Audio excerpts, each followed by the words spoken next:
Ngayon po ay dadako naman po tayo sa huling topic ng ating discussion kung saan ito po ay patungkol sa paternity and filiation, title 6 ng ating Family Code of the Philippines. Ayan.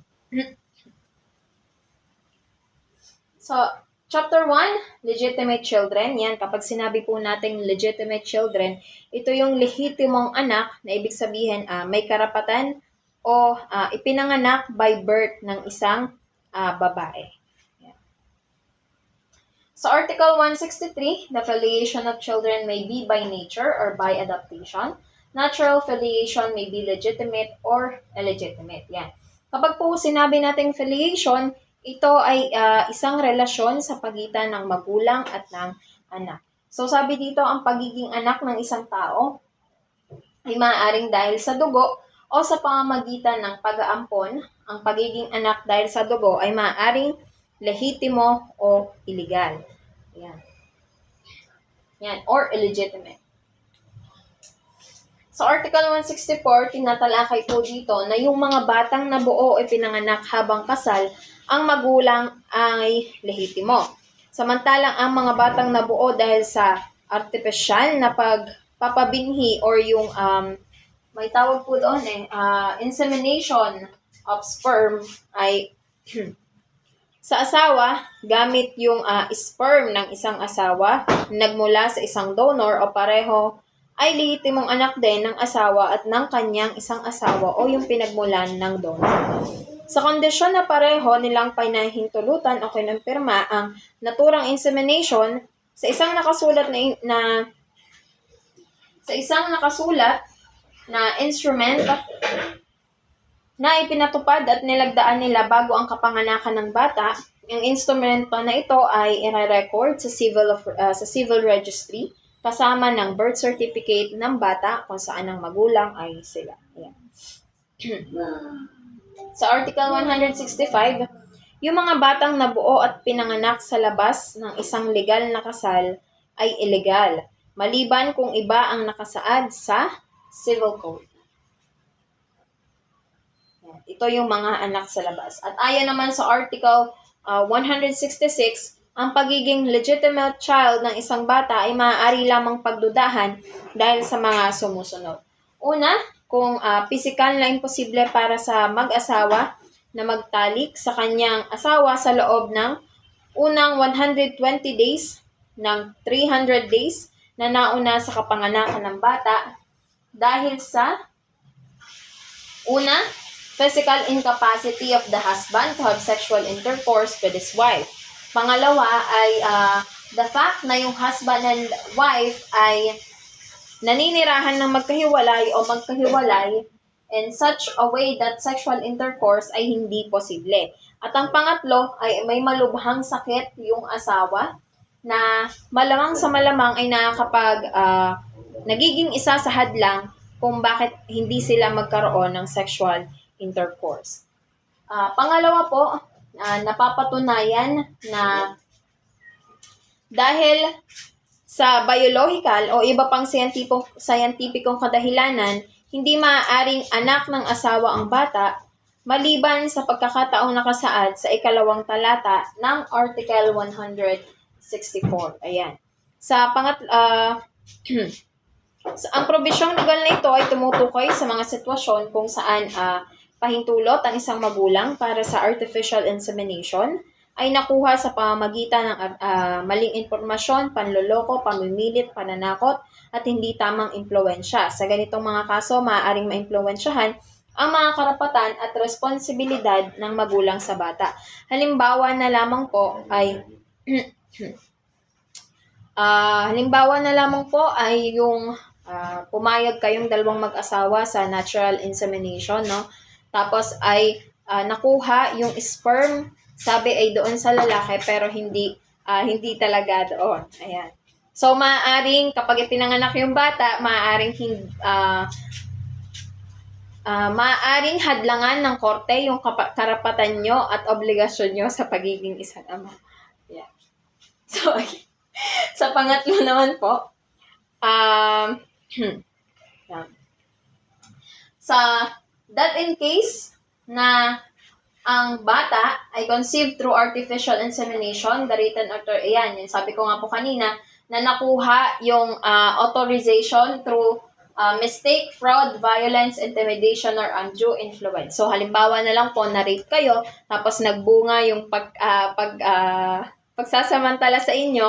So, yung nang-rape sa inyo, maaaring isang hadlang na mawalan kayo ng karapatan sa pagiging isang magulang doon sa bata. Ngayon, sa Article 167, napapatunayan, Article 167, sinasabi naman po dito na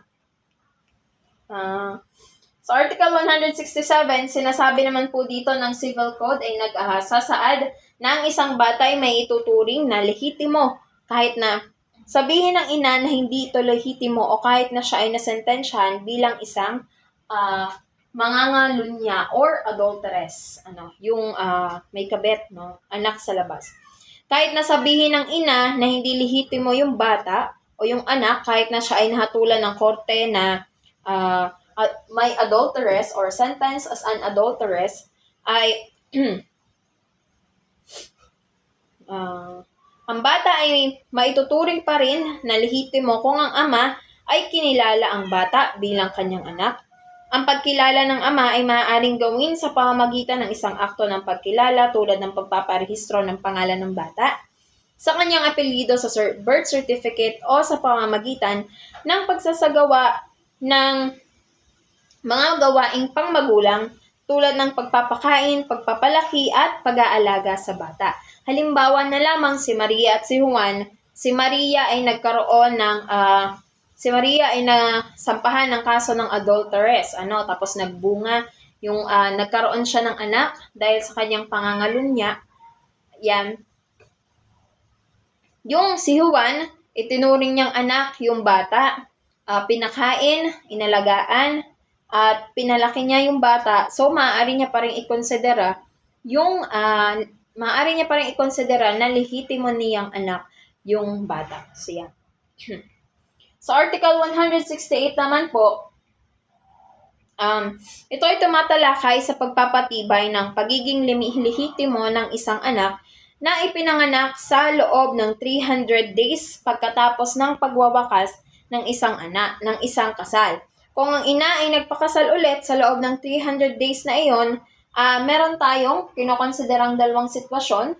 So ito yung sinasabi, ang una, yung anak na ipinanganak bago yung 180 days pagkatapos ng kasal. Kung ang isang anak ay ipinanganak bago ang 180 days pagkatapos ng kasal ng ina, sa ibang lalaki at ipinanganak sa loob ng 300 days, pagkatapos ng pagwawakas ng unang kasal, ituturing na anak ng unang asawa.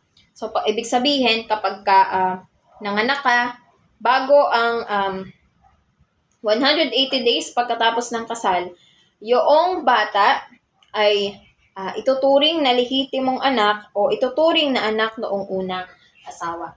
Yung pangalawa naman po ay yung kapag ang anak ay ipinanganak pagkatapos ng 180 days, pagkatapos ng kasal, kung ang isang anak ay ipinanganak pagkatapos ng 180 days ng araw pagkatapos ng kasal ng ina sa ibang lalaki, kahit ipinanganak sa loob ng 300 na araw pagkatapos ng pagwawakas ng unang kasal, ituturing ito na anak naman ng pangalawang asawa. So, dito po sa artikulong ito ay naglalayo na maprotektahan yung karapatan ng mga anak na ipinanganak sa loob ng isang maikling panahon pagkatapos ng pagwawakas ng isang kasal, lalo na kung ang ina ay nagpakasal ulit ng mabilis. Ayan. Sa Article 169 naman ng Civil Code, nagsasaad po dito na, the legitimacy or illegitimacy of a child born after 300 days following the termination of the marriage shall be proved by whoever alleges such legitimacy or illegitimacy. Ayan. So, kung ang isang bata po ay ipinanganak pagkatapos ng 300 days mula sa pagwawakas ng isang kasal, ang pagiging lehitimo o ilehitimo ng bata ay kailangan patunayan ng taong nag-aangkin nito. So, ibig sabihin po, kung merong isang tao na nagsasabi na ang isang bata ay lehitimo o ilehitimo siya ang may responsibilidad na patunayan yung kanyang sinasabi at para mapatunayan yung sinasabi niyang ito, kailangan niyang magbigay sa korte ng mga ebidensya o dokumento na sumusuporta doon sa kanyang claim. So halimbawa na lamang po, kung merong isang tao na nagsasabi na ang isang bata ay lehitimo niyang anak, kailangan niyang ipakita yung katibayan na ang bata ay anak ng isang partikular na lalaki tulad na lamang ng medical records, DNA tests o yung mga testimonya ng mga saksi. At sa kabilang banda po, kung may isang tao naman na nagsasabi na ang bata ay isang ilihitimong anak, kailangan niyang ipakita ang mga katibayan na ang bata ay hindi anak ng kanyang asawa o doon anak ng kanyang ina ng bata. So tulad na lamang po ng pagpapakita ng asawa ay nasa ibang lugar sa panahon ng paglilihi sa bata o iba pang mahalagang ebidensya na makakapagpatunay na yung bata ay isang ilihitimong anak. Ayan. Ngayon naman po ay sa Article 170, yung tinatalakay naman dito na ang Civil Code ay nagtatakda ng isang panahon upang mapag-usapan ang pagiging lehitimo ng isang bata kung ang asawa o ang kanyang mga tagapagmana ay nakatira sa lungsod o munisipalidad kung saan ipinanganak o nairehistro ang bata. Ang pag-aalinlangan sa pagiging lehitimo ng bata ay dapat gawin sa loob ng 1 taon mula nang malaman ang kapanganakan o ang pagrehistro nito sa civil register. So, ibig sabihin po na kung mayroong pagdududa sa pagiging lehitimo ng isang bata, dapat pong ipagbigay alam agad ito sa loob ng 1 taon. At kung hindi, maaaring mawala ang pagkakataon na pag-usapan yung issue na yon. At ang panahon na ito ay nagsimula kapag nalaman ng asawa o ng kanyang mga tagapagmana ang tungkol sa kapanganan ng bata o kapag nairehistro na ito sa civil register. Ayan.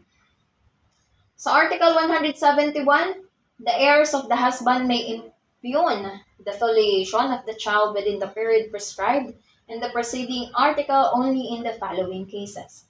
Ayan. Ang una, yung kapag ang asawa ay namatay bago matapos ang 1 taon.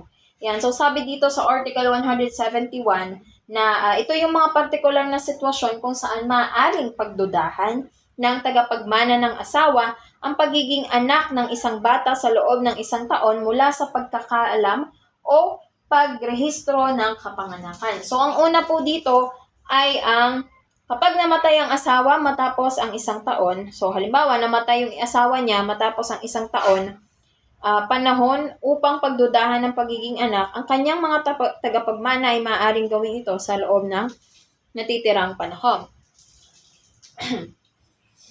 Sa pangalawa naman po ay kamatayan ng asawa pagkatapos magsampa ng kaso. Halimbawa ay namatay yung asawa pagkatapos magsampa ng kaso na pinagdududahan yung pagiging anak, ang kanyang mga tagapagmana ay maaaring ipagpatuloy ang kaso. At ang pangatlo, kung ang bata ay ipinanganak pagkatapos mamatay ng asawa, ng asawang lalaki. Kung ang bata ay ipinanganak pagkatapos ng kamatayan ng asawa, ang mga tagapagmana ng asawa ay maaaring pagdudahan ng bata sa loob ng 1 taon mula sa pagkakaalam o pagrehistro ng kapanganakan. Ayan. So, kung kanina pinag-uusapan natin ang legitimate child, ang pagiging lehitimong bata. Ngayon, sa Chapter 2 ng Paternity and Filiation, chapters ng Title 6, pag-uusapan naman po natin yung proof of filiation. Yan. So, sa Article 172, the filiation of legitimate children is established by any of the following. Una, the record of birth appearing in the civil registry or a final judgment. Yan. So, birth certificate. Sa pangalawa, an admission of legitimate filiation in a public document or a private handwritten instrument and signed by the parent concerned. Ayan. Yung legitimate filiation ay yung pampublikong dokumento o pampribadong dokumento ay permado ng parehong magulang. In the absence of the foregoing evidence, the legitimate filiation shall be proved by ang una, open and continuous possession of the status of a legitimate child. At pangalawa, any other means allowed by the rules of court and special laws. Ayan. At dito naman po sa Article 173, the action to claim legitimacy may be brought by the child during his or her lifetime and shall be transmitted to the heir should the child die during minority or in a state of insanity. In these cases, the heirs shall have a period of 5 years within which to institute the action. So nakasaad po dito na ang isang anak ay maaaring magsampa ng kaso upang patunayan ang kanyang pagiging lehitimo sa kanyang buong buhay. Kung ang anak ay namatay habang menor de edad o sa isang estado ng kabaliwan, ang kanyang mga tagapagmana ay may 5 taon upang ipagpatuloy ang kaso. At sa Article 174 naman po, nakasaad po dito yung mga karapatan ng mga lehitimong anak o mga lehitimong bata. So, ang una ay ang karapatan nila sa apelyido. So, meron silang karapatan na gamitin ang apelyido ng kanilang ama at ina ayon sa provision ng ating Civil Code sa Civil Code on Surnames. Pangalawa, karapatan sa suporta, makatanggap ng suporta mula sa kanilang mga magulang, lolo at lola, at sa mga angkop na kaso mula sa kanilang mga kapatid, ayon sa provision din ng ating Civil Code. At ang pangatlo, yung karapatan nila na karapatan sa magkaroon ng mana. Meron ding karapatan yung mga lehitimong anak sa pagmamana na ipinagkaloob sa kanila ng Civil Code. So, kabilang ang mga karapatang lehitimo at iba pang mga karapatan sa pagmamana. Ayan, sa article... Yan. Ngayon, ay dadako naman po tayo sa Chapter 3. Kung kanina pinag-uusapan natin yung legitimate child sa Chapter 1, sa Chapter 2 ay proof of filiation. Sa Chapter 3 naman ay pag-uusapan natin yung mga illegitimate child. So dito, di ba, tinatawag na illegitimate child ang isang bata o ang isang tao kung sila ay anak sa labas. At yan, dito natin malalaman kung ano nga ba ang illegitimate child.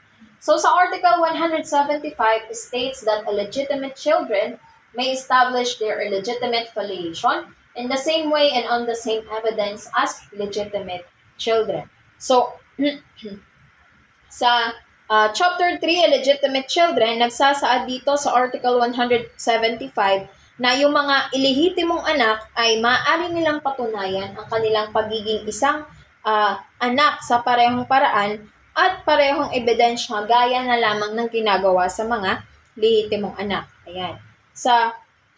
At kung sakaling ang aksyon ay mapatunayan, ang pagiging anak nila ay dapat isampa sa loob ng parehong panahon na nakasaad sa Article 173, katulad, ano ba nakalagay sa R yan? Katulad ng maliban kung ang aksyon ay batay sa Article 173, kung sila ay napatunayan, sa Article 173, meron na rin silang karapatang makapagmana. So, kung saan ang aksyon ay maaaring isampa habang buhay ang di umanong magulang. Ayan. So, Article 176 naman po, sa Article 176, nakasaad naman po dito yung mga karapatan at obligasyon ng isang illegitimate child. So, ang una ay ang karapatan po, base sa aking research, so, ang karapatan nila bilang isang ilihitimong anak ay syempre, magkaroon din ng apelyido na ang gamit ay ang sa kanilang ina. Pangalawa, pangangalaga ng isang ina kahit sila ay tinuturing na illegitimate na bata, kailangan sila ay nasa ilalim pa rin ng pangangalaga ng kanilang ina. Pangatlo, syempre, kailangan din nila ng suporta. May karapatan yung mga illegitimate child na tumanggap ng suporta ayon sa probisyon ng ating Civil Code. Sa pang-apat naman ay yung karapatan nila sa pagmamana.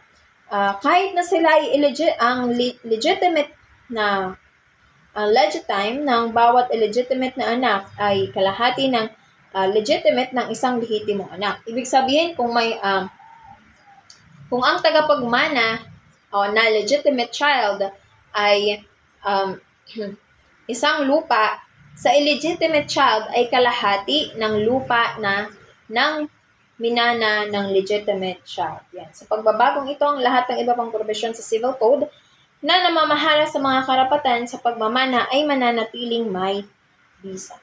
Ayan.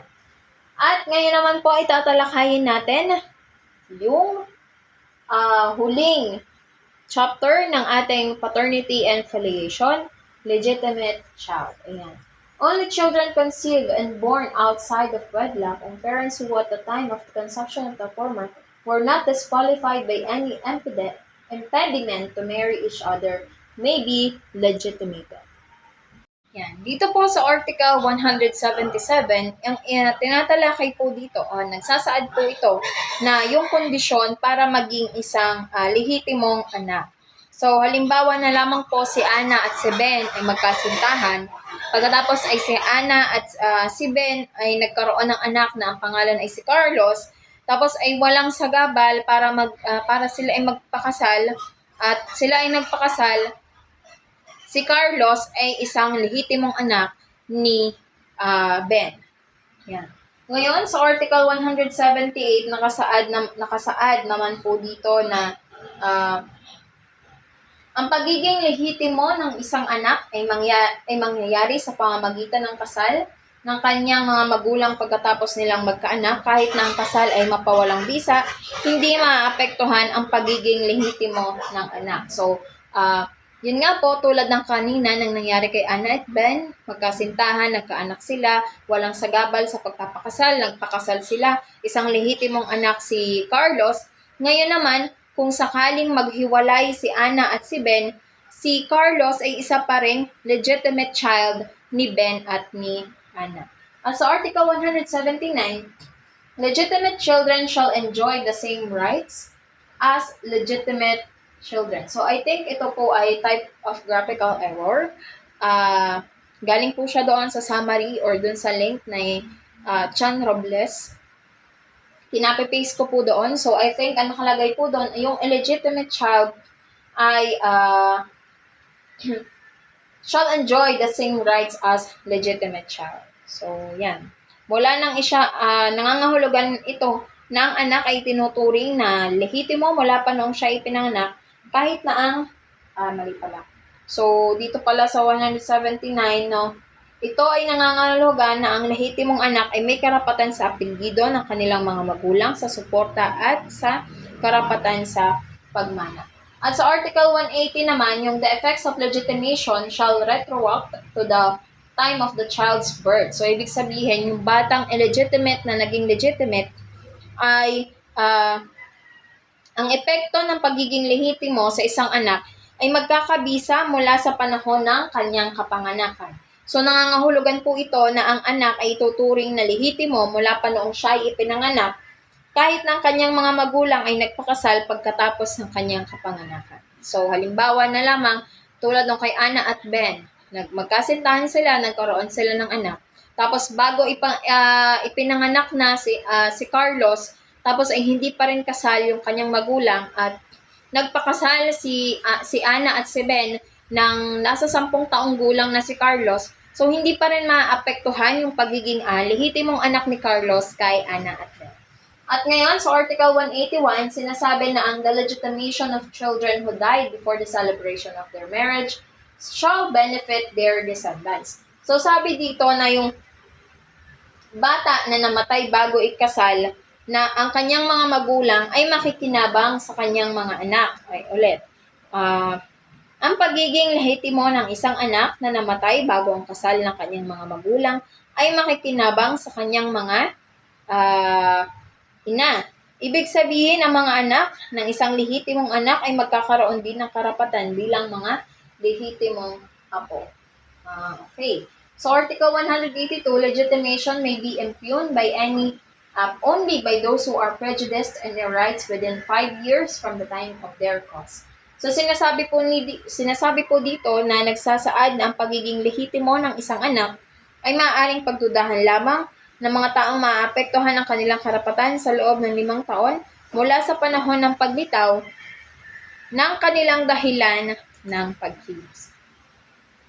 At dyan po nagtatapos ang ating discussion patungkol sa property relations between husband and wife, the family home, at ang paternity and filiation. Yan. Sana po may natutunan po kayo sa video